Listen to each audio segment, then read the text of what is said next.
I spent my entire life listening to my family belittle my choices, dismiss my ambitions, and roll their eyes whenever I tried to talk about what I wanted to do with my life, as if my dreams were nothing more than childish fantasies that I would eventually grow out of. They never took me seriously, never believed that I could actually make something of myself, never once considered the possibility that the career I had chosen, the one they mocked so relentlessly, would one day put me in a better position than they ever could have imagined for themselves. My parents had always measured success in the most predictable ways, equating worth with salaries, stability with status, and any deviation from the traditional path as nothing more than reckless stupidity. And of course, my older brother Jake was the perfect golden child, the one who did everything right, the one who followed the script, the one they paraded around like some kind of trophy, proof that they had raised at least one real success story. Jake got a high-paying job in corporate finance straight out of college, bought a brand new car with his signing bonus, and moved into a sleek apartment in the city before he even turned 25. All while my parents bragged about his achievements at every possible opportunity. Meanwhile, I had taken a different path, one that didn't come with guaranteed paychecks, one that required risk and creativity, one that made them shake their heads in disappointment every time they looked at me. I pursued a career in design, something I was passionate about, something that made me feel alive, something they refused to acknowledge as real work. Every family gathering was the same, a never-ending cycle of sarcastic comments, condescending smirks, and passive-aggressive remarks disguised as concern. My mother would sigh dramatically, sipping her wine as she glanced at Jake like he was the only thing in the room worth being proud of. "You know, Mia, it's never too late to go back to school and get a real degree," she'd say, her tone dripping with forced patience, as if she was doing me some great favor by pretending I still had a chance to fix my mistake. My father, always the pragmatic one, would shake his head and mutter something about stability, about how artistic careers never lead anywhere, about how people who waste their time on passion projects end up living paycheck to paycheck. "It's just not sustainable," he'd say, as if he was giving me the most profound financial advice of the century, as if I hadn't spent years researching my field, learning the industry, understanding exactly how to make it work. And then there was Jake, the ever-smug, ever-superior big brother who took every opportunity to remind me of how much smarter he was, how much harder he worked, how much better his choices were compared to mine. "Look, Mia," he'd say with a grin, leaning back in his chair like he had the world figured out, "it's great that you're having fun with whatever it is you do, but let's be real. At some point, you're going to have to grow up and get a real job." Hi guys, sorry to interrupt your viewing, but please subscribe to the channel and like this video. Thank you. It didn't matter that I had clients, didn't matter that I was steadily building a name for myself, didn't matter that I was working harder than I had ever worked in my life just to prove to myself that I could make this work. In their eyes, I was wasting my time, chasing an illusion, playing pretend while they lived in the real world where only numbers and promotions mattered. The worst part wasn't even the things they said, it was the way they dismissed me so easily, the way they barely even acknowledged my work, the way they spoke about me like I was some cautionary tale, an example of what not to do with your life. They acted as if my career was a temporary phase, as if I would eventually come crawling back, begging for help, desperate to be saved from the mess I had made for myself. But I never argued, never fought back, never tried to convince them that they were wrong, because deep down, I knew that one day, the tables would turn. I knew that a time would come when they would finally see the truth, when they would be forced to admit that they had underestimated me, when they would have no choice but to acknowledge that I had succeeded despite them, not because of them. So I took every insult, every dismissive comment, every eye roll, and I buried it deep inside, letting it fuel me, letting it push me forward, letting it shape the quiet, simmering determination that grew stronger with every passing year. Because while they sat around patting themselves on the back for how successful they were, I was out there building something real, something lasting, something they would one day need far more than I would ever need them. And when that day finally arrived, when the very people who had spent their lives mocking me came knocking on my door, desperate and humbled, I was going to make damn sure they understood exactly how wrong they had been. I worked in silence, refusing to let their voices fill my head, refusing to let their doubt take root in my mind, refusing to give them the satisfaction of watching me struggle the way they had always assumed I would. While my parents and Jake continued looking down on me, still convinced that I would eventually wake up and realize the mistake I had made, I was building something real, something that they would never see coming. Something that would one day make them regret every single dismissive word they had ever thrown my way. It wasn't easy, not by any stretch of the imagination, and there were plenty of moments when I felt the weight of exhaustion pressing down on me, plenty of nights when I questioned whether I had taken on more than I could handle, plenty of times when the temptation to quit lurked at the edges of my thoughts. But I didn't quit, didn't break, didn't let their voices drown out the one thing I had that they never did, a relentless, unshakable belief that I was meant for something bigger than the narrow definition of success they had built their lives around. I started small, working for clients who barely paid, taking whatever jobs I could get just to keep myself afloat, learning every single thing I could about my field, absorbing knowledge like my life depended on it, because in many ways, it did. I invested every extra dollar I made back into myself, into my work, into my future, refusing to live the kind of paycheck-to-paycheck existence they had predicted for me. I took risks when I had to, made sacrifices that no one saw, worked hours that no one else would, and slowly but surely, my career began to grow. At first, I could tell that my parents and Jake still expected me to fail, still believed that this was nothing more than a phase, still assumed that I would come crawling back, asking for help, admitting that they had been right all along. I could hear it in their voices every time I saw them, the way they always found subtle ways to remind me that my work wasn't real, that my success wasn't stable, that I was just playing pretend in a world where adults had real careers. So, Mia, my father would say during family dinners, his voice laced with that familiar condescending tone, are you still doing that little freelance thing of yours, or have you started looking for something more reliable? Jake, ever the smug older brother, would smirk and shake his head, as if he genuinely couldn't believe I was still wasting my time. Come on, Mia, he'd say, barely holding back laughter. You're not seriously still doing this, are you? You know that's not real work, right? You could make so much more money if you just got a normal job. But what they didn't realize, what they never saw coming, was that while they were laughing at me, I was getting bigger and better opportunities, securing clients that paid more than they ever imagined, making a name for myself in ways they never even considered possible. While they were busy underestimating me, I was outgrowing them. By the time I bought my first house, a beautiful, spacious home in a neighborhood they had always bragged about but never thought I could afford, I had already made peace with the fact that I didn't need their approval, didn't need their validation, didn't need them to recognize my success in order for it to be real. I signed the papers, took the keys, walked into my new home, and let myself feel something that I hadn't allowed myself to feel in a long time, complete and total satisfaction. I had done this on my own, without their help, without their support, without anyone believing in me except myself. And the best part?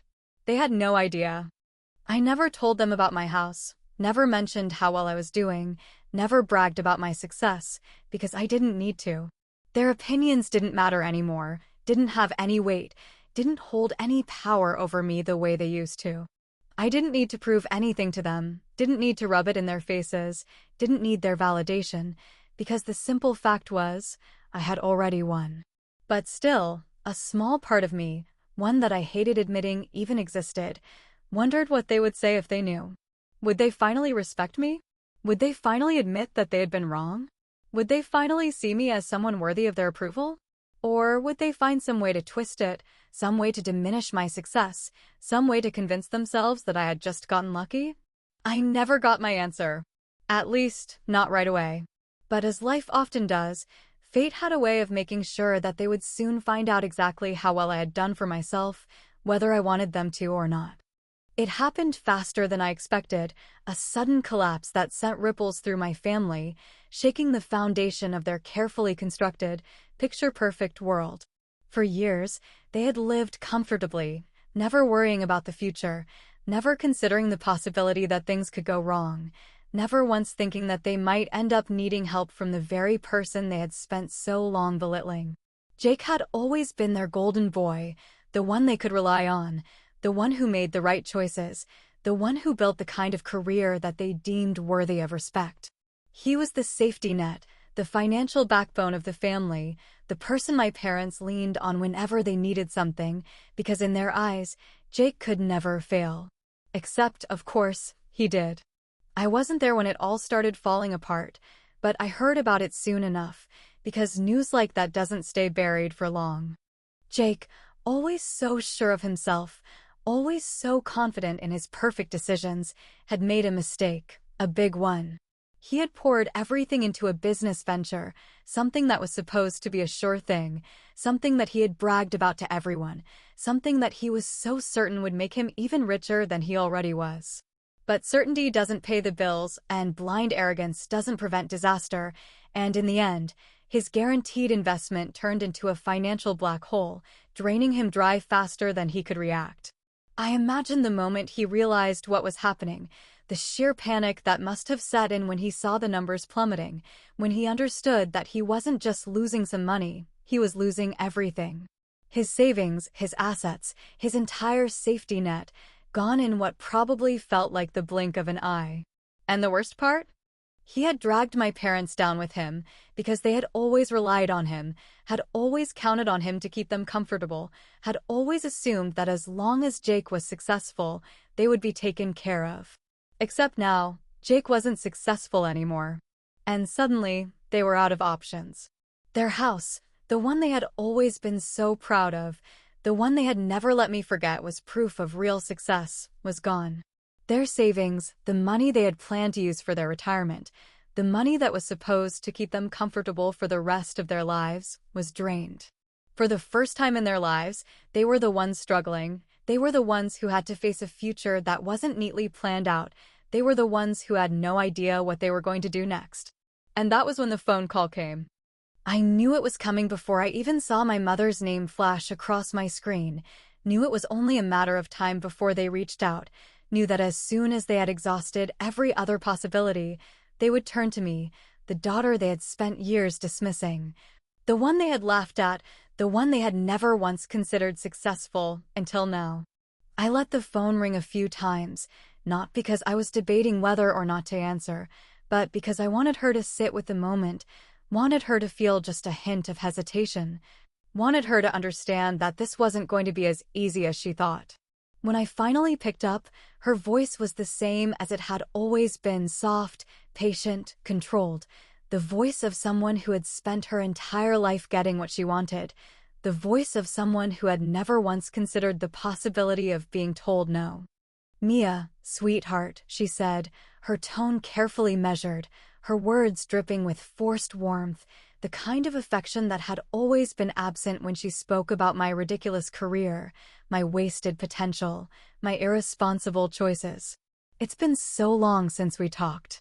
I miss you, honey." I didn't say anything at first, just let the silence stretch between us, let her sit with her own words, let her wonder if I was going to say I miss you too, or if I had already figured out where this conversation was going. And when she realized I wasn't going to make it easy, when she realized I wasn't just going to fall into old patterns, she sighed, just slightly, just enough for me to hear the frustration creeping into her voice. "Listen," she continued, her voice still light, still careful, still pretending that this was just a casual call, as if I wouldn't see right through her. "Things have been a little difficult for us lately. Jake's had some bad luck, and, well, we're in a bit of a situation. Just temporary, of course, nothing to worry about, but we need a place to stay for a while. And I just thought, you have that big house now, and you've always been so generous." I had to bite my tongue to keep from laughing, had to physically stop myself from blurting out the first thing that came to mind. Because the sheer audacity of it was almost impressive. For years, they had mocked my career, dismissed my choices, acted as if I was some naive child playing pretend in a world of adults, until the moment they needed something from me. And now, here they were, pretending that none of that had ever happened, pretending that it was only natural for them to turn to me, pretending that they knew I would help because, after all, family takes care of family. I took a slow breath, letting them think I was considering it, letting them believe that I was still the same person they had always been able to manipulate. Then, finally, I spoke, my voice calm, measured, betraying none of the storm building inside me. Of course, I said, my tone so light, so agreeable, so perfectly controlled that I could practically hear my mother's relief through the phone. You're always welcome here. And just like that, the trap was set. Because if they thought this was going to be easy, if they thought they could walk into my home and treat me the way they always had, if they thought I was going to let them get away with rewriting history to suit their needs, then they had no idea what was coming next. The first night they moved in, they barely even acknowledged that they were living in my house, barely even seemed to grasp that they weren't in control anymore. Barely even took a moment to thank me for giving them a roof over their heads when their perfect world had come crashing down around them. They walked through the front door as if they belonged there, as if this was just another chapter in the long, ongoing story of their entitlement. As if I hadn't been the same person they had mocked and dismissed for years before suddenly deciding that I was useful to them. My mother made a show of evaluating the space, glancing around with an expression that teetered between reluctant approval and the ever-present urge to critique.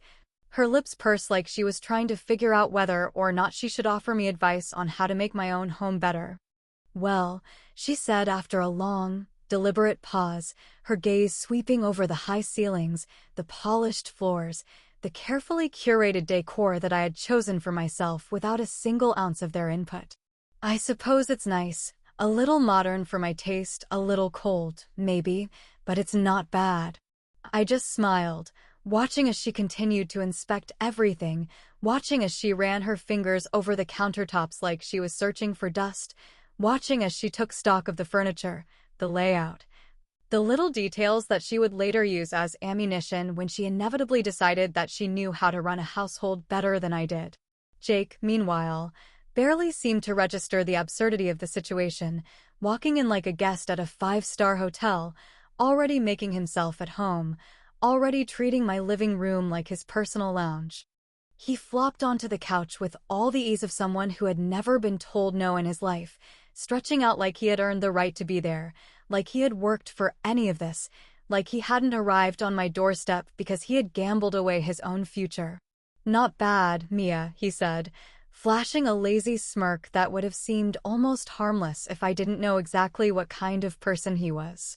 "Didn't think you had it in you." I didn't take the bait, didn't ask him what he meant, didn't give him the satisfaction of letting him think that his opinion mattered in any way. Instead, I let them settle in, let them start believing that they had won, let them assume that I had forgiven and forgotten, that I was still the same person they had spent years belittling, that I was grateful for their presence in my home instead of counting down the seconds until I could finally remind them exactly where they stood. Within days, they were acting like they owned the place, making little comments about my furniture, about my decor, about the way I arranged my kitchen, about how my bedroom could use a little warmth if I just let my mother help me pick out a few proper items. They spoke about my success as if it were nothing but luck, nothing but good timing, nothing but a fluke, as if they couldn't possibly accept that I had built this for myself. As if they still needed to believe that I had somehow stumbled into a life that they had expected me to fail at. Well, my mother said one evening as she rearranged the throw pillows on my couch without asking, "I suppose I should be happy that someone in this family has managed to stay afloat. Of course, you wouldn't have needed such a big place all on your own, so I guess it worked out that we're here to make use of it." Jake, who had taken to borrowing my car whenever he felt like it without so much as a word of permission, laughed like the entire thing was some grand joke, like my hard work was just some amusing little coincidence that had conveniently saved them. "Guess you should be thanking us," he said, propping his feet up on my coffee table without a second thought. "If we hadn't needed a place to stay, you'd be rattling around in this house all alone. Kinda pathetic when you think about it." I stared at him for a long moment, letting his words hang in the air, letting him feel the weight of my silence, letting the reality of his situation, the fact that he was only here because he had ruined his own life, pass right over his oblivious head. But I didn't react, didn't argue, didn't remind him that he was, in fact, A grown man who had once bragged about never needing anyone for anything didn't remind him that he was now living in the house of the sister he had spent years looking down on. Instead, I smiled, the kind of smile that didn't quite reach my eyes, the kind of smile that held a quiet promise, the kind of smile that said, "Go ahead, keep talking. Keep pretending you're still in control. Keep digging yourself deeper. Because soon, you'll see exactly why I let you think you had one." Because I wasn't going to kick them out just yet, wasn't going to explode in rage, wasn't going to let them see that they had walked straight into a trap of their own making. No, I was going to wait, going to be patient, going to let them get comfortable, going to let them settle into their false sense of security. Going to let them start believing that I was nothing more than the naive little sister who had gotten lucky and was now doing the right thing by letting her family stay in her home.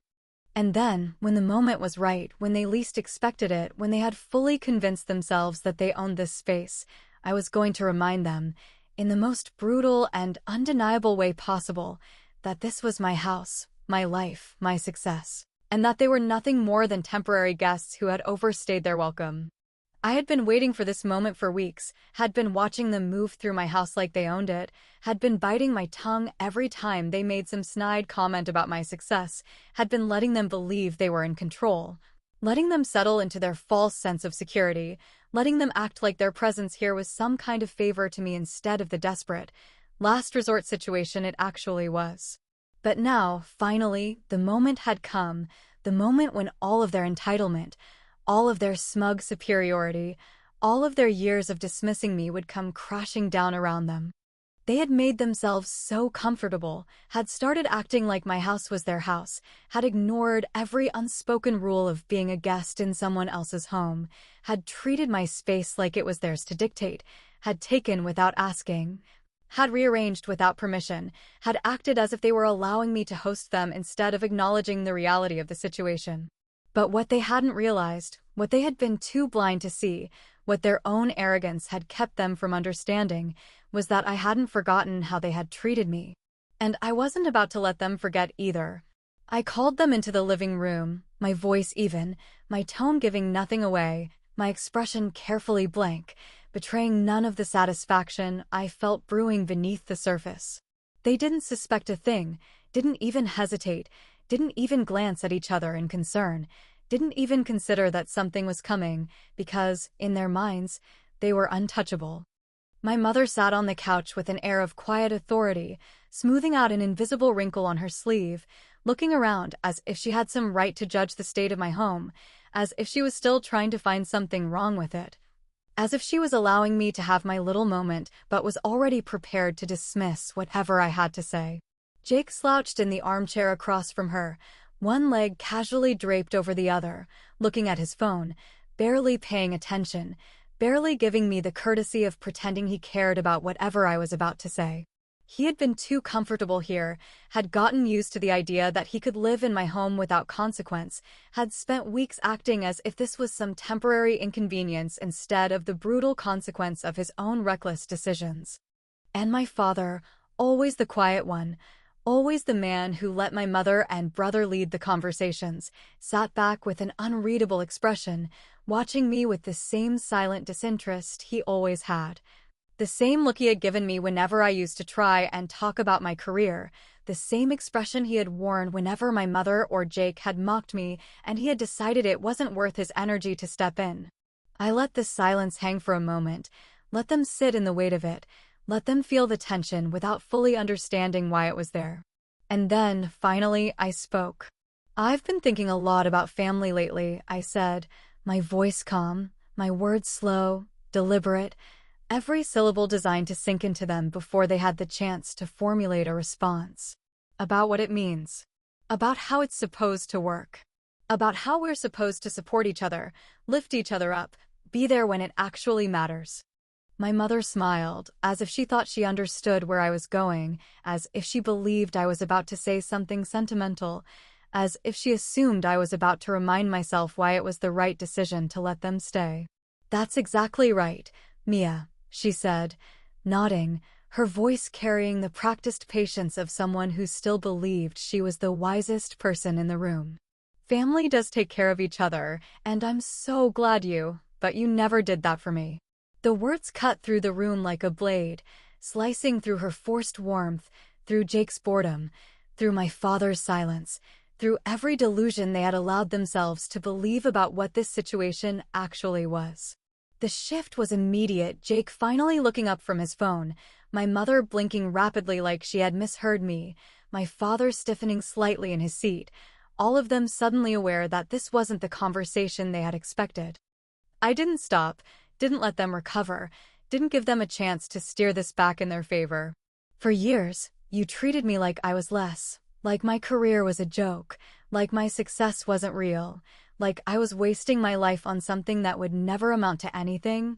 I continued, my voice still calm, still measured, still controlled.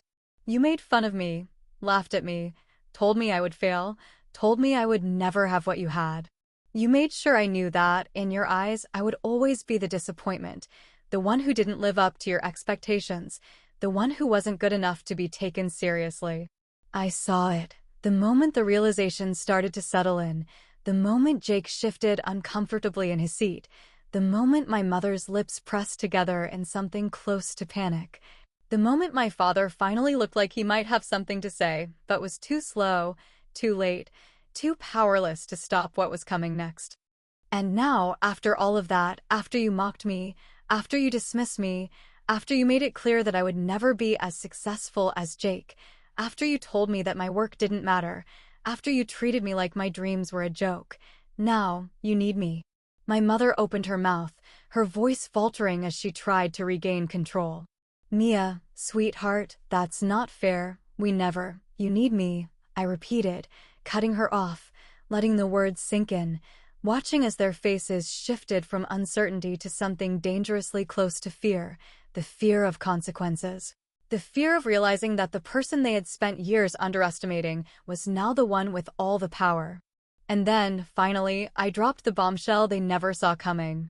So let me make this as clear as possible, I said, leaning forward just slightly, making sure they felt every word, making sure they understood that this wasn't a discussion, that this wasn't negotiable, that this wasn't something they could talk their way out of. You have 1 week to get out of my house. The silence that followed was deafening, because for the first time in their lives, they weren't the ones in control. The silence after my words stretched longer than I expected, filling the room with something thick, something unspoken, something dangerously close to realization. My mother's face shifted first, her usual composed expression cracking just slightly, just enough to show the first flickers of real panic. My father, always the quiet observer, sat still, his lips pressed into a thin line, his hands clasped together like he was trying to figure out whether it was even worth speaking. But it was Jake, arrogant, smug, entitled Jake, who reacted the way I knew he would, leaning forward, his disbelief twisting into something sharp, something bitter, something laced with the sheer audacity of someone who had never been told no. You're joking, he scoffed, shaking his head, the edges of a nervous laugh slipping through his words. Come on, Mia. Don't be dramatic. You're not seriously kicking your own family out. I didn't smile, didn't flinch, didn't offer a single sign that I was second-guessing myself. Instead, I kept my voice calm, even, steady in a way that I knew would unsettle them, in a way that would make them realize this wasn't some temporary outburst, wasn't some emotional decision, wasn't something they could talk me out of. I'm giving you 2 choices, I said, my gaze flicking between all of them, making sure they felt every single word as it left my lips. You either start paying rent like real tenants or you leave. Jake let out an incredulous laugh, looking between our parents like he was expecting one of them to step in, to do something, to tell me that I was out of line for daring to stand my ground. But my mother wasn't laughing, wasn't even pretending to hide her shock, wasn't playing the role of the composed matriarch anymore. Her hands were clenched in her lap, her breathing just a little too quick, her shoulders just a little too stiff. Mia, sweetheart, she tried, her voice softer now, more desperate, laced with the same faux warmth she had used when she first called to ask for a place to stay. You're upset, I understand that, but we're family. Family doesn't charge each other rent. Family doesn't do this to each other. I tilted my head slightly, letting her words settle, letting her hear them in her own voice, letting her feel the weight of their hypocrisy before I ripped it apart. You're right, I said, my tone deceptively light, watching the flicker of relief flash in her eyes before I crushed it completely. But family also doesn't laugh when one of their own is struggling. Family doesn't tell their daughter her career is useless. Family doesn't mock her success until they need something from her. Family doesn't treat her like a failure until it's convenient to pretend they were proud of her all along. She opened her mouth to argue, but I didn't let her, didn't give her a chance to twist my words, didn't allow her to control the conversation the way she always had. For years, you told me I wasn't good enough, that my work didn't matter, that my career wasn't real, and now, suddenly, you want to benefit from it? I leaned forward slightly, watching as her breath caught, watching as Jake shifted uncomfortably in his seat, watching as my father finally looked away, like he couldn't bear to meet my eyes anymore. No, that's not how this works. Jake slammed a hand on the armrest, his patience finally cracking, his voice rising in frustration. Jesus, Mia, stop being so dramatic. You know we don't have anywhere else to go right now. You can't seriously be throwing us out over a few old arguments. I exhaled slowly, watching him, feeling the anger radiating off of him, knowing that it wasn't just frustration he was feeling, it was fear. The kind of fear that came from realizing, for the first time in his life, that his words had consequences, that the sister he had always underestimated was no longer bending to his will, that the home he had assumed was his safety net was being ripped out from under him. I'm not throwing you out, I said, my voice still calm, still steady, still perfectly controlled. I'm giving you a choice. Pay rent or leave. My mother sucked in a sharp breath, her eyes darting between Jake and my father, waiting for someone to say something, someone to fix this, someone to convince me to change my mind.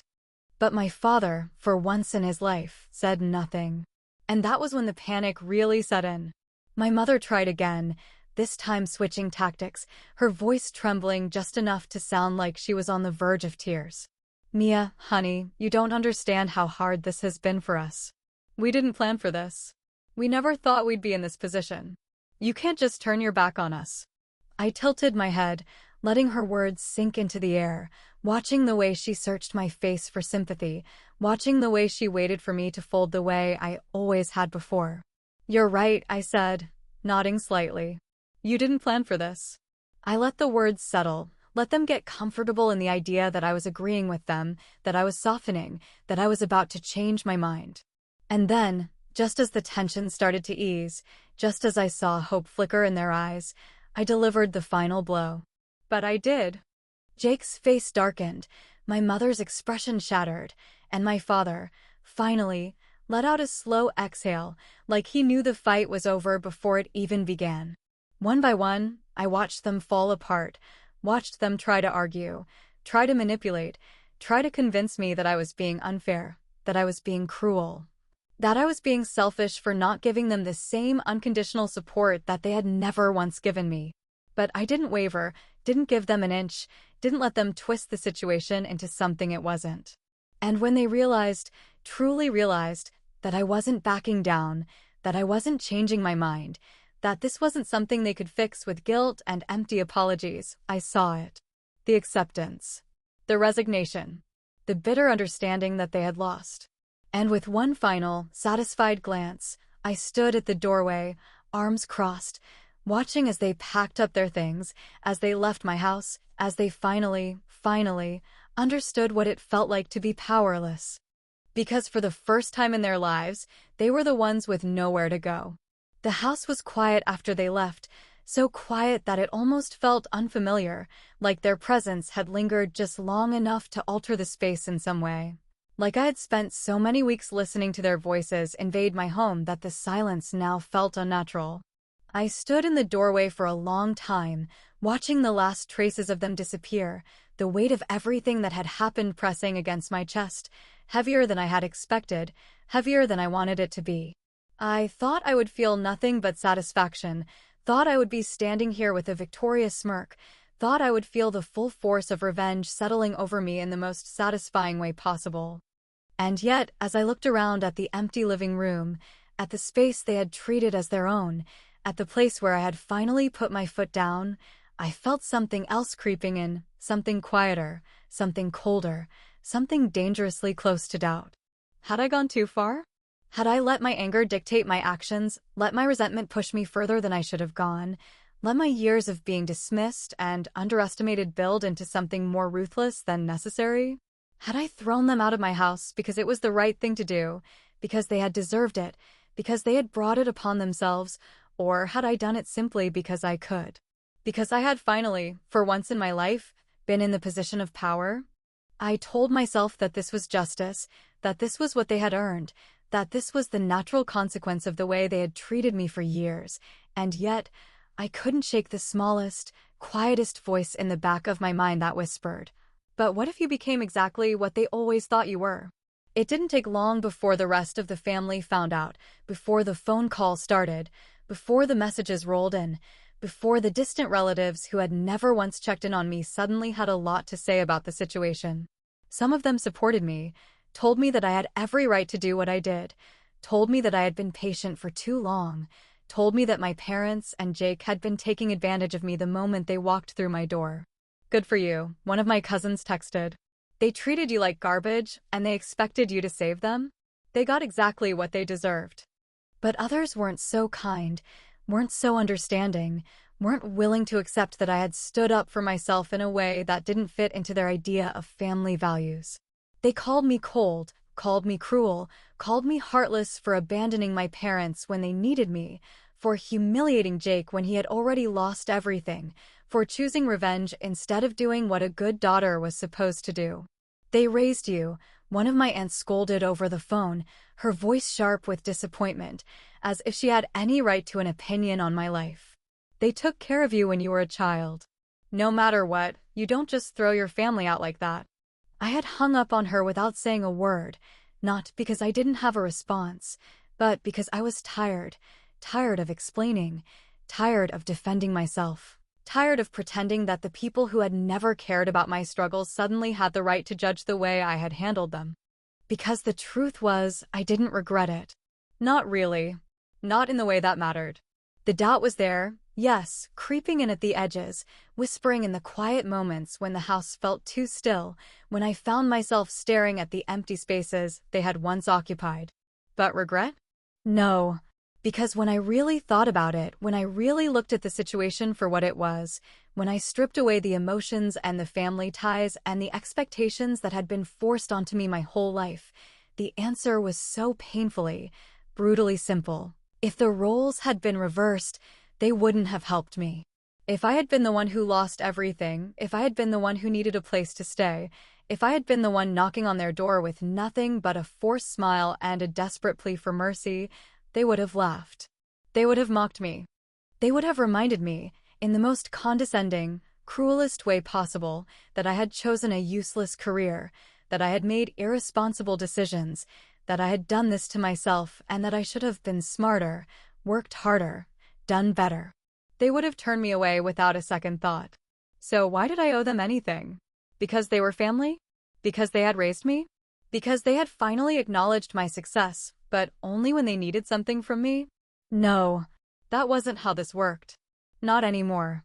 I exhaled slowly, rolling my shoulders, shaking off the last remnants of hesitation, pushing away the lingering thoughts that tried to twist this into something cruel when it had been nothing more than a long overdue consequence finally catching up to them.